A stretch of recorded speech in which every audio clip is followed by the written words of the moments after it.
Hello everyone, कैसे हो आप सब। आई होप कि आप सब अच्छे होंगे। मैं भी ठीक हूँ। और आज वापस आते हैं पीड़ित जी के लिए रिएक्शन पे। तो जैसा कि आप सबको पता है कि कल एक लाइव हुआ था, वो लाइव मैंने कल नहीं देखा। वो लाइव मैंने आज सुबह सुबह अभी देखा है। इस वीडियो को बनाने से थोड़ी देर पहले, ये वीडियो मैं सुबह सुबह शूट कर रही हूँ, तो फिर थोड़ी देर में आपके पास जाएगा। इससे पहले एक वीडियो और जाएगा सितारा के ऊपर, प्लीज़ वो वीडियो ज़रूर देखना। और एक औरत के ऊपर काफ़ी सारी चीज़ें हो गई हैं। प्लीज़ मैं आप लोगों से रिक्वेस्ट करती हूँ कि वो वीडियो ज़रूर देखना। एक औरत के ऊपर करेक्टर पे कोई भी जाता है तो वहाँ सही और गलत नहीं देखा जाता, वहाँ जो चीज़ें जिस जिस तरीके की होती हैं वो देखा जाता है। तो कुछ चीज़ें मैंने अपने मन की बताई हैं, आप लोगों को अच्छा लगे तो आप मेरे उस वीडियो को ज़रूर देखना। और यहाँ बात करते हैं पीड़ित जी की। पीड़ित जी बहुत ज़्यादा बोलते हैं। सबसे पहले तो बोलते बहुत ज़्यादा हैं, उनकी बातों को उनको खुद नहीं समझ में आता कि वो क्या बोल रहे हैं और क्या नहीं बोल रहे हैं। ठीक है, तो कल की इनकी एक लाइव हुई जिसमें कि एक नॉर्मल सब्सक्राइबर अमन चौधरी, एक लेडीज़ हैं कोई, वो आई स्टीम यार्ड पे। तो उन्होंने कुछ बातें बोली, इनसे कुछ क्वेश्चंस किए, कुछ बातें की जो कि मेरे सच में मेरे दिल में वो सब चीज़ें थी जो उन्होंने अपने मुंह से बोली। मैं ऐसी औरत को सल्यूट करती हूँ जो सब्सक्राइबर होने के बाद, एक नॉर्मल व्यूवर होने के बाद किसी को इस तरीके की बातें कर सकती है। हर किसी में इतनी पावर नहीं होती है। सबसे बड़ी बात, सच को सच जैसा दिखाना, सच को सच जैसा बोलना, ये एक नॉर्मल व्यूवर की अंदर ही, मतलब मैंने उनके अंदर ही ये चीज़ देखी। काफ़ी सारे लोग क्या करते हैं, चापलूसी करते हैं कि अगर किसी के चैनल पे गए तो हम उसकी चापलूसी करें, हम दूसरे के चैनल पे गए तो मैं दूसरे की चापलूसी करूं। कुछ लोग इस तरीके की चीज़ें करते हैं और कुछ नॉर्मल व्यूवर होते हैं जो सच को सच जैसा देखकर अंधे नहीं बने रहते, चीज़ों को समझने के बाद उन चीज़ों पे सवाल करते। जो अमन जी ने सवाल किए वो बिल्कुल जायज़ सवाल थे। एक नॉर्मल इंसान होने के नाते मेरे दिल में भी वो चीज़ें बहुत ज़्यादा हैं। हो सकता है कि कुछ बातें मैंने इनसे पूछी हो, इन्होंने तो वैसे भी मेरे वीडियोस को इग्नोर ही मानना होता है क्योंकि ये जवाब देते नहीं हैं। इनको जवाब है नहीं इनके पास, तो ये देंगे कहाँ से। दे या ना दे, मैं तो जो बोलना चाहती हूँ मैं बोलूँगी। तो अमन जी ने इनसे पहला सवाल किया कि ये सब चीज़ें जो आप कर रहे हो वो चीज़ें जायज़ हैं। तो इनके साइड से पहले तो कोई रिस्पॉन्स नहीं, और जब चीज़ें ज़्यादा उन्होंने थोड़ी डीपली जाके पूछी तो इनकी इतनी हालत ख़राब हो गई कि लाइव को ही बंद कर दिया गया, खुद भी भाग गए और उन मैडम को भी निकाल दिया गया बाहर, जो कि सबसे ज़्यादा गलत चीज़ है। और बहाना मारा क्या, नेट ख़त्म हो गया है, ये बहाना मारा बात पे। तो गाइस, उन्होंने काफ़ी सारी चीज़ें इनसे क्लियर करने की कोशिश की। उन्होंने सबसे प्यारी सी एक बात बोली कि अगर किसी को समझौता करना होता है, अगर किसी को समझौता करना होता है तो वो एक दूसरे को करेक्टर पे सवाल नहीं उठाता है, वो इस तरीके से चीज़ें नहीं करता है जिस तरीके से आप कर रहे हो। अगर आपको समझौता करना है तो ये चंद पैसों को साइड में रख के आप उनके पास जाओ। और ये बात भी उन्होंने बिल्कुल जेन्युइन बोली कि किसी ने अगर 18 साल की शादी अपनी निभाई है तो एकदम से उसके दिल से आपके लिए प्यार ख़त्म नहीं हुआ होगा, एकदम से कुछ भी नहीं होता है। अगर कोई भी इंसान 18 साल आपके साथ ज़िंदगी काट चुका है और अब वो आपसे अलग हो गया है तो उसका बहुत बड़ा एक रीज़न होता है। ऐसे मजाक नहीं है कि किसी से भी आप अलग हो जाओ, ये मजाक नहीं है, समझे। तो ये बिल्कुल भी कोई मत बोलो कि ये बहुत, वो तो चाहती ऐसी थी, घम्मू तो चाहती ऐसा था। घम्मू ऐसा कुछ नहीं चाहती थी। कोई औरत नहीं चाहती कि उसका घर उजड़ जाए, ऐसा कोई औरत नहीं चाहती। मेरी नज़र में तो वो औरत बिल्कुल नहीं चाहती। तो वो एक औरत सच में जेन्युइन औरत है जिसके साथ मारपीट हुई, उसके साथ इतना अत्याचार हुआ, सब कुछ हुआ, और आज आप जो चीज़ें कर रहे हो वो चीज़ों से प्रूफ भी हो गया कि आपने ये सब चीज़ें की और आप झूठ बोलते हो। ये सब चीज़ें क्लियर हो गई। तो उन्होंने यही बात बोली कि आप उनके पास जाओ, अगर आपको समझौता करना है तो आप उनके पैरों में गिर के भी अगर माफ़ी मांगनी पड़ती है ना कभी किसी इंसान से, तो इंसान वो भी कर लेता है। अगर किसी इंसान से, आप किसी से बहुत ज़्यादा बेइंतहा प्यार करते हो तो अगर आपको उससे माफ़ी भी मांगनी पड़े ना तो इंसान मांगता है अपनी गलतियों पे। इनका सवाल क्या था, आप मेरा चैनल देखो, आप मेरे चैनल पे देखो मैं कब से बात कर रहा हूँ हैं, गम्मू दीदी ने 2 साल से मेरे परिवार की बदनामी की, ये किया वो किया। गम्मू दीदी खुद से कह रही हैं कि मैंने 100 वीडियो बनाए। आप तो अकल के अंधे हो, मैं सच बताऊं तो। आपने बोला कि गम्मू दीदी ने खुद एक्सेप्ट किया कि उन्होंने 100 वीडियोस आपके ऊपर बनाए, लेकिन उन्होंने ये नहीं बोला कि मैंने चैनल की स्टार्टिंग की आपके वीडियो से। नहीं, ज़रा भी नहीं। मैं उनको पहले से फॉलो करती हूँ। उन्होंने आपके कंटेंट पे ज़रा भी बात नहीं की स्टार्टिंग में। उन्होंने आपके कंटेंट पे ज़रा भी बात नहीं की। उन्होंने एंड में जब ये चीज़ें आप यूट्यूब पे ला कर रखने लगे, आपसे मार पिटाई हुई, जब वो अलग हुई, वो मार पिटाई से कंटेंट बना, और कंटेंट बनते बनते बनते जब आप रिएक्शन पे आए तो जो चीज़ें उनको शुरू में लगी कि मुझे जवाब देना चाहिए, तो उन्होंने वो जवाब देते देते देते 100 वीडियोस उसमें बनाए हैं। आपके घर में रह रही थी वो, उन्होंने आपके खिलाफ वीडियोस नहीं बनाए हैं। तो आप झूठ मत बोलो। आप बोलते हो कि मेरे सामने बैठ के वीडियोस बनाती थी, मैं देखता था उन वीडियोस को, लेकिन मैं बहुत टाइम चुप रहा। आप कहाँ से चुप रहे, मुझे ये बताओ। उन्होंने कोई वीडियो ही नहीं बनाया तो आप कैसे बोल सकते हो कि मैं चुप रहा। जिस दिन उनको आपने मारा पीटा, उन्होंने उस घर को छोड़ा, उस दिन से पहले वीडियोस उनके आए जिसमें कि ये बताया गया कि उनके पति कैसे हैं, उनके पति ने क्या क्या किया, उनके पति ने कितने सारे टैटू बना डाले उनके बॉडी पे। जो टैटू आपने बनाए मारपीट वाले, नीले निशान, वो टैटू की जब से स्टार्टिंग हुई तब से लेकर आज तक जो भी वीडियोस बने वो 100 वीडियोस में काउंट हुए हैं आपके ऊपर जो बने। उसके बाद जो उनके चैनल पे 450 में से बाकी वीडियोस हैं, 350 वीडियोस, वो उनके खुद के कंटेंट है। खुद बच्चों के साथ उन्होंने व्लॉगिंग की है, वो दिखाया है, अपना हार्ड वर्क दिखाया है, ना कि आप इस चीज़ का क्रेडिट लो। दूसरी बात, आपने अमन जी को ये बातें बोली कि मैं तो समझौता करने आया था, मैं तो यूट्यूब पे ये करने आया था, मैं तो वो करने आया था, उसने मेरे ऊपर इतने वीडियो बनाए, उसने क्या किया, आप जाके उनके चैनल पे देखो, आप उनको कब से फॉलो कर रही हूँ।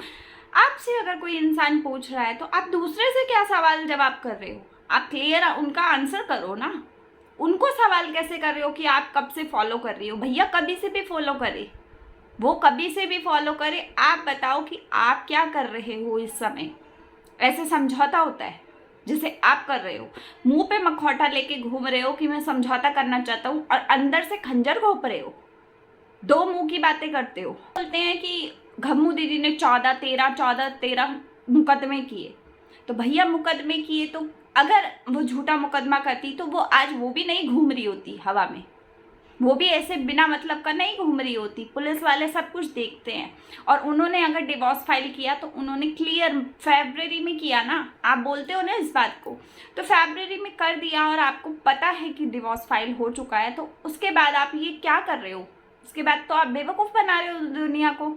आपको तो समझौता करना ही नहीं है, आपको तो बस चैनल खड़ा करना है, आपको उसके मुकाबले उसको बदनाम करना है। किस एंगल से बोल सकते हो आप कि भाई मेरे को समझौता करना है? कौन से एंगल से?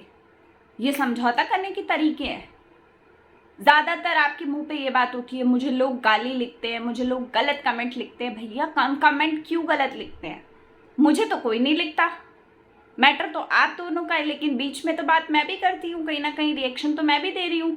मुझे तो कोई गंदा नहीं बोलता, कोई गाली नहीं देता, कोई गलत वर्ड नहीं बोलता।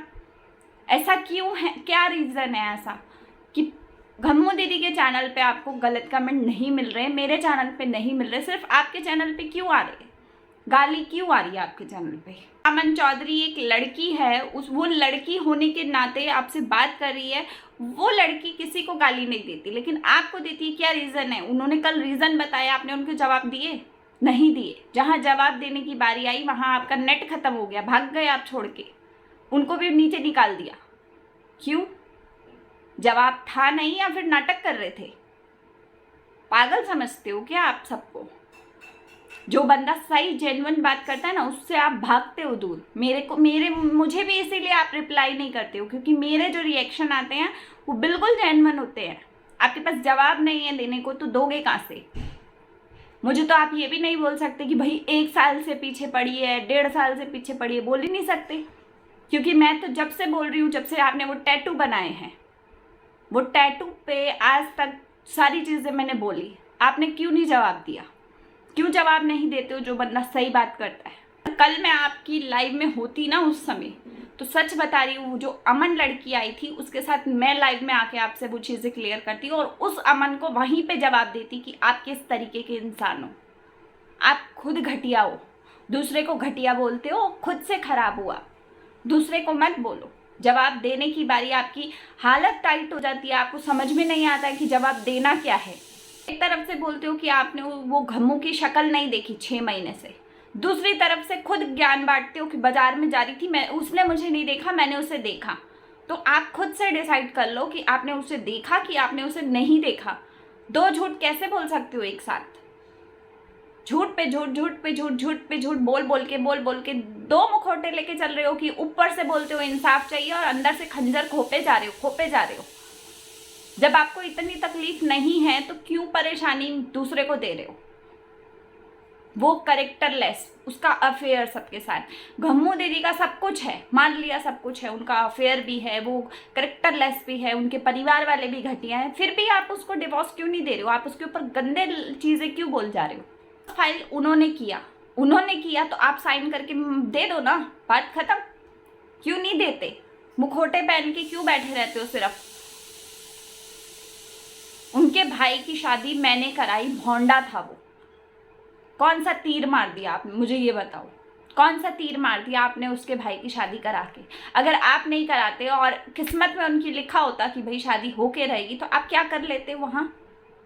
इसीलिए कह रही हूँ, सोच समझ के शब्दों को बोला करो, सोच समझ के बातों को बोला करो। और बातें तो मेरे पास इतनी है कहने को कि अगर मैं 4 वीडियो भी बना दूँ ना तो कम पड़ जाए।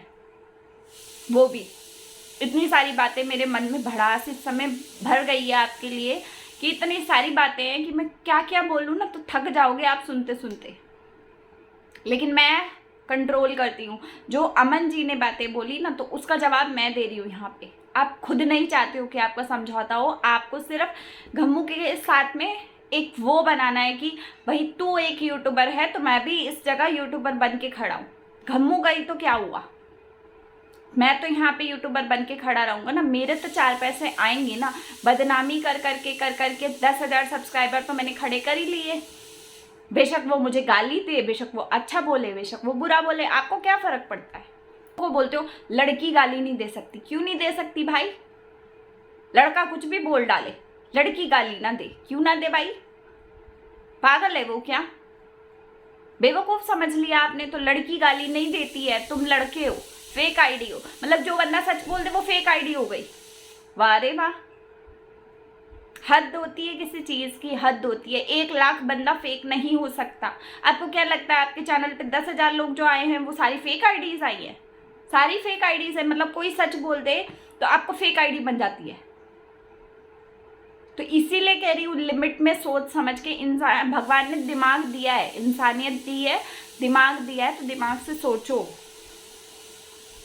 एक बार कि आप कर क्या रहे हो। झूठ पे झूठ बोलने से शादी या रिश्ता या कुछ भी नहीं चलता है। मेरे लिए कम्युनिटी पे डाला गया 2 दिन पुराना वीडियो कि जन्मदिन मैंने क्यों विश नहीं किया। क्योंकि उनके भाई की वजह से। वाह रे वाह, बच्चों के मामा की वजह से आपने अपनी खून को, अपने औलाद को जन्मदिन विश नहीं किया। आपसे घटिया और कौन होगा आपसे और घटिया, जो अपने बच्चों को जन्मदिन विश करने के लिए दूसरों को खड़ा कर रहा है बीच में कि भाई इसका रीज़न था, उसका रीज़न था। वाह, लोग तो भौंकते हैं, पर लोगों की बातों पे आपको कैसे असर हो गया? आपकी खुद की औलाद है ना वो। फिर समझ में नहीं आ रहा है आपका कि आप क्या बताने की कोशिश कर रहे हो। आप ये बताना चाहते हो कि लोग मेरे बीच में आके मेरे बच्चों को अड़ंगा डाल रहे हैं, या फिर ये बताना चाहते हो कि लोगों को पागल बना के मैं खुद दूर हो रहा हूँ? आप खुद दूर हो रहे हो, लोग आपको दूर नहीं कर रहे आपके बच्चों से। आपकी खुद की हरकतें गंदी है जिसकी रीज़न से आप खुद दूर हो रहे हो। नहीं तो कल जब बच्चे आपके बड़े होंगे ना, आपकी यही वीडियोस से आपसे नफरत ना कर लेना, तो मेरा नाम बदल देना आप। आपके बच्चे इतने भी छोटे नहीं हैं कि उनको चीज़ें समझ में ना आए, ठीक है? जो चीज़ें आपने अपनी बीवी के साथ घर में चीज़ें की हैं वो बच्चों ने भी देखी होंगी कहीं ना कहीं। अंधे तो है नहीं कि दिखाई नहीं दिया होगा। और जो चीज़ें आज आप कर रहे हो ना, आज उनको बेशक उस वीडियो से, उस सोशल मीडिया से मतलब नहीं है, लेकिन जब वो बड़े होंगे उनको पता चलेगा कि मेरी माँ भी यूट्यूबर है और मेरा बाप भी यूट्यूबर है, तो जब बाप की वीडियोज़ पे जाके देखेंगे तो शुरू से अभी तक गंदगी ही मिलेगी उन्हें। कुछ भी अच्छा नहीं मिलेगा। अभी भी वक्त है, संभल जाओ। थोड़ी सी शर्म होना तो कर लेना, थोड़ी सी, ज़रा सी। आज मेरे वर्ड्स बहुत कड़वे लगेंगे, लेकिन आज की बातें बहुत सारी सच्ची हैं। जो मेरे मन में था ना, मैंने सारा निकाला है यहाँ पे। और कुछ बातें रह भी गई होंगी, तो अगर मेरा दिल करेगा तो मैं और वीडियोस में बनाऊंगी उसमें। लेकिन मैं आपसे सिर्फ एक सवाल कर रही हूँ कि ये जो चीज़ें कर रहे हो, मेरी माँ यूट्यूबर है, मेरी माँ का चैनल है, वो माँ का पूरा बैकग्राउंड देखेंगे तो माँ में उतनी कमियाँ नहीं निकलेंगी जितनी बाप में निकलेंगी, क्योंकि बाप ने तो 10,000 सब्सक्राइबर ही पूरी कमियों के साथ में खड़े किए हुए हैं और पूरा कमेंट सेक्शन गालियों से भरा हुआ है। ये है उनका एक यूट्यूबर बाप, ये है असलियत, ये है यूट्यूबर बाप की, जो कि पीड़ित पीड़ित पीड़ित गली गली झंडा गाड़ रहा है। मैं एक पीड़ित हूँ, एक पीड़ित पति हूँ। वाह, मारो पीटो बीवी को, टैटू बनाओ बीवी के शरीर पे, और पीड़ित कौन? मैं। सबसे ज़्यादा पीड़ित कौन? मैं, क्योंकि मैंने एक औरत के शरीर को ऐसा नाश मारा, ऐसे टैटू बनाए कि एक औरत अगर अपना नाम भी लिखाती है ना बाजू पे, उसके जान निकल जाती है। लेकिन आपने तो इतने टैटू बनाए और उस जगह पे टैटू बनाए कि आपको बताने में भी शर्म आती है मुझे। आपको करते हुए शर्म नहीं आई। वैसे आप बोलते हो कि मैं, भगवान ने मुझे कुछ कमी दी मेरे शरीर में, लेकिन मारपीट में आपको कमी नहीं दी। गाइस, मैं यहाँ वीडियो को एंड करती हूँ, क्योंकि मेरे दिल में इतनी चीज़ें हैं। अगर मैं वीडियो बनाने पे बैठी रहूँगी ना, तो मैं 1 घंटे तक इतनी बातें बोलूँगी कि मेरी भड़ास ख़त्म नहीं होगी, लेकिन बातें फिर भी चलती रहेंगी। तो बस मैं इतना ही बोलना चाहती हूँ। अभी ज़रूरत पड़ी तो और वीडियोस जल्दी से जल्दी लाऊँगी, और उम्मीद करूँगी कि ये वीडियो से जो अमन जी हैं, सच में गर्व है ऐसी औरत को जो एक व्यूअर होने के नाते एक किसी यूट्यूबर के चैनल पे जाके उससे उसकी असलियत के सवाल करती है, और उसकी बोलती उस समय बंद होती है तो उसका बहाना नेट का लग जाता है कि मेरा नेट ख़त्म हो गया। तो सल्यूट है ऐसी औरत को, जो किसी को ना जानते हुए, ना अपना फ़ायदा देखते हुए, किसी इंसान को सच तो बोल रही है एटलीस्ट, अपना फ़ायदा ना देखते हुए। ऐसी औरत पे गर्व है मुझे कि ऐसी औरत भी हमारे समाज में है जो सच को सच बोल सकती है। ये था आज का वीडियो। उम्मीद करूंगी कि आपको अच्छा लगा होगा तो लाइक शेयर कमेंट ज़रूर करना, सब्सक्राइब करना चैनल को। मैं मिलती हूँ आपको नेक्स्ट वीडियो के साथ में। और गम्मू दीदी हमेशा सही थी, ये चीज़ को आप लोग अपनी गांठ बांध लीजिए। वो गलत नहीं थी, ना थी, ना आगे होंगी। जहाँ तक मेरा दिल कहता है वहाँ तक वो गलत नहीं है।